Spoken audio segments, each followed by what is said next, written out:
I think there's some concern about, what is the cut really going to look like? There was the issue about Russia. So the Russian oil minister was out there basically saying that they might only cut 50 to 60,000 barrels in January. We know the Russians were really dragging their feet on doing a cut. So there is some concern about what the contribution is going to be like.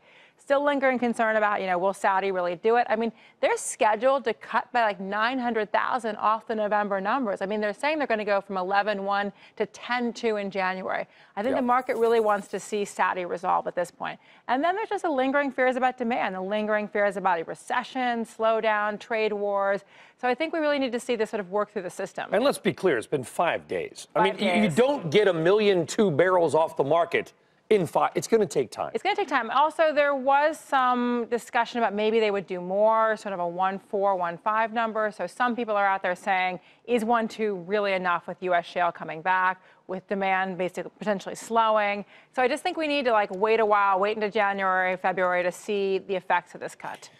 The other way to look at it is this, Helima, is based on the people we talked to, yourself and others at the meeting, and just people we talk to and listen to that we respect on this network every day. If they did not cut, can you imagine? It would have been. We wouldn't be at 52.70. We'd be at 40. I mean, oil would have been slaughtered.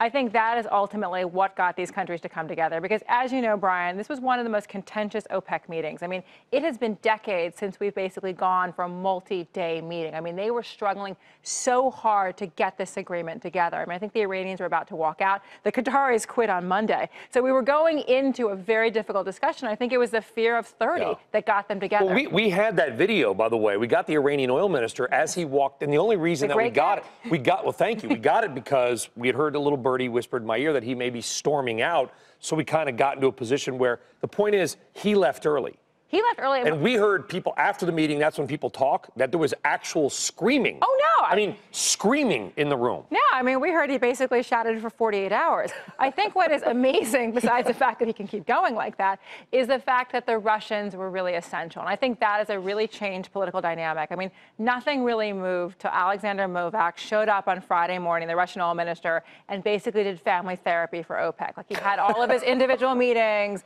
and essentially they got a deal done. But Russia now is firmly in control of this organization. But they don't want to stop producing oil. I mean, listen, Alexander Novak can say what he wants. Ultimately, it's Rosneft and Lukoil. If they don't want to cut, they're not going to cut. Who's one guy that can make them cut? Well, and it's not Novak. You know who it is. But I think that's your buddy, Vladimir Putin. My friend. God.